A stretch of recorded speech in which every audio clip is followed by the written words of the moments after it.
Hello दोस्तों, नमस्कार। आज 23 अप्रैल दिन बुधवार है। बिना देरी करते 23 अप्रैल से जुड़ी बड़ी खबरों पर आइए फटाफट नजर डालते हैं। जम्मू कश्मीर के अनंतनाग जिले के पहलगाम हिल स्टेशन पर मंगलवार को हुए आतंकी हमले में मारे गए 16 लोगों के नाम सार्वजनिक किए गए हैं। इसमें हरियाणा के 26 वर्षीय विनय नरवाल का भी नाम है। विनय नरवाल नौसेना में अधिकारी थे। वो कोच्चि में लेफ्टिनेंट के पद पर तैनात थे। एक रक्षा अधिकारी ने बताया कि 16 अप्रैल को उनकी शादी हुई थी। नरवाल पत्नी संग पहलगाम घूमने गए थे। विनय करनाल के रहने वाले थे और उनका 1 मई को जन्म दिवस भी था। सऊदी अरब से कल रात ही स्वदेश लौट रहे प्रधानमंत्री। आतंकी हमले के बाद बड़ा फैसला। प्रधानमंत्री नरेंद्र मोदी सऊदी अरब के दौरे पर हैं। इस बीच आज जम्मू कश्मीर के पहलगाम में आतंकी हमला हुआ है। आतंकवादियों ने कायनात वारदात को अंजाम देते हुए इस बार आम लोगों को निशाना बनाया है। केंद्र सरकार पूरे मामले पर करीबी नजर रख रही है। 2 दिवसीय सऊदी अरब दौरे पर गए पीएम मोदी दौरे को बीच में ही छोड़कर भारत लौटे हैं।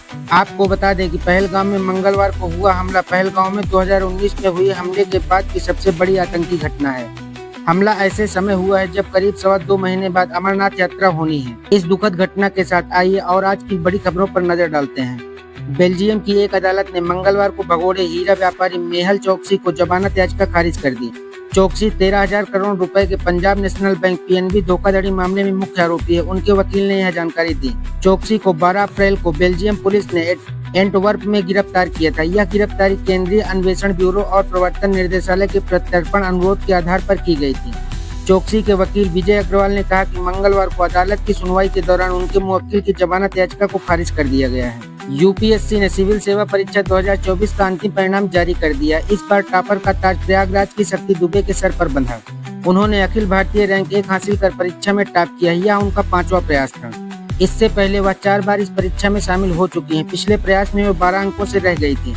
भारतीय रिजर्व बैंक ने मंगलवार को बैंकों को निर्देश दिया कि वे अपने मौजूदा डोमेन को बैंक.in डोमेन में स्थानांतरित करना शुरू करें और इस साल 31 अक्टूबर तक यह प्रक्रिया पूरी करें। इसका उद्देश्य डिजिटल भुगतान में धोखाधड़ी की बढ़ती घटनाओं से निपटना है। तो वहीं महाराष्ट्र सरकार ने कक्षा 1 से कक्षा 5 तक के छात्रों के लिए हिंदी को तीसरी भाषा के रूप में अनिवार्य बनाने के अपने आदेश पर रोक लगा दी है। इस मामले में एक नया सरकारी आदेश जियो जारी किया जाएगा। राज्य के स्कूल शिक्षा मंत्री दादा भूसे ने मंगलवार को यह जानकारी दी। अमेरिकी उपराष्ट्रपति के आगमन को लेकर जिला प्रशासन तैयारियों में जुटा है। वहीं उपराष्ट्रपति के आगमन के दौरान यातायात बंद होने के चलते स्कूलों की छुट्टी कर दी गई है। जिला अधिकारी के निर्देश पर जारी आदेश में कहा गया है कि अमेरिकी उपराष्ट्रपति जेडी वेंस की 23 अप्रैल को आगरा यात्रा प्रस्तावित है। इन्हीं बड़ी खबरों के साथ आइए आईपीएल में हो रहे मैचों पर नजर डालते हैं। दिल्ली कैपिटल्स ने केएल राहुल, अभिषेक पोरल के शतकों से लखनऊ सुपर जायंट्स को 8 विकेट से हराया।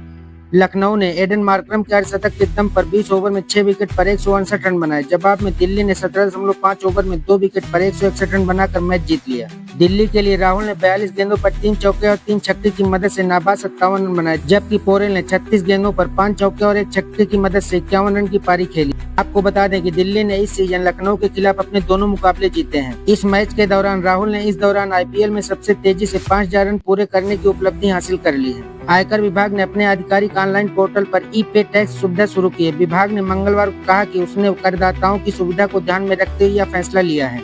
अब करदाता अपने करों का भुगतान आसानी से कर सकेंगे। एचडीएफसी बैंक ने शनिवार को बताया कि मार्च तिमाही में उसका समेकित शुद्ध लाभ 7% बढ़कर 18,835 करोड़ रुपए हो गया है। इसके बाद बीते 2 दिनों में शेयर बाजार में कंपनी के शेयर हरे निशान पर बंद हुए। अब कंपनी 15 लाख करोड़ रुपए का मार्केट कैप हासिल करने वाली देश की तीसरी कंपनी बन गई है। इन्हीं बड़ी खबरों के साथ आइए शेयर बाजार पर नजर डालते हैं। 30 शेयरों की बीएसई सेंसेक्स सूचकांक 187.0 अंक चढ़कर 79,595.59 पर बंद हुआ। तो वहीं दूसरी ओर 50 शेयरों वाला एनएसई निफ्टी 41.70 अंक बढ़कर 24,167.25 अंक पर बंद हुआ। भारत को एआई का ग्लोबल हब बनाने और निवेश पर चर्चा। यूएस में निर्मला सीतारमण ने की अहम बैठकें। वित्त मंत्री निर्मला सीतारमण ने सैन फ्रांसिस्को में टेक कंपनियों व निवेशकों से मुलाकात की। इस दौरान उन्होंने आर्टिफिशियल इंटेलिजेंस, डिजिटल इंडिया, निवेश और शिक्षा में भारत अमेरिका सहयोग के अवसरों पर चर्चा की।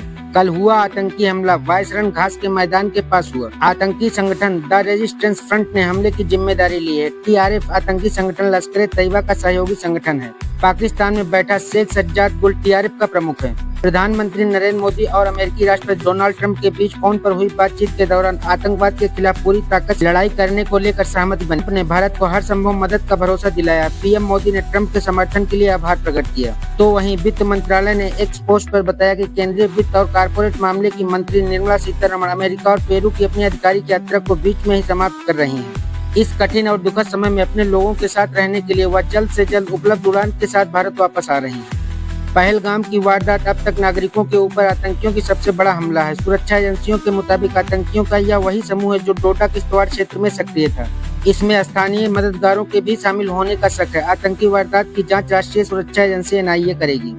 इन्हीं बड़ी खबरों के साथ आइए आज के सराफा बाजार पर नजर डालते हैं। अखिल भारतीय सराफा संघ के अनुसार 99.9% शुद्धता वाली यह बहुमूल्य धातु 1800 रुपए चढ़कर 1,01,600 रुपए प्रति 10 ग्राम के सर्वकालिक उच्चतम स्तर पर पहुंच गई, जो सोमवार को 99,800 रुपए प्रति 10 ग्राम पर बंद हुई। ऐसे ही बड़ी खबरों के लिए वीडियो को लाइक कर लें और चैनल को सब्सक्राइब कर लें, जिससे कि डेली का न्यूज अपडेट आपको मिलता रहे। आपका दिन शुभ हो। धन्यवाद।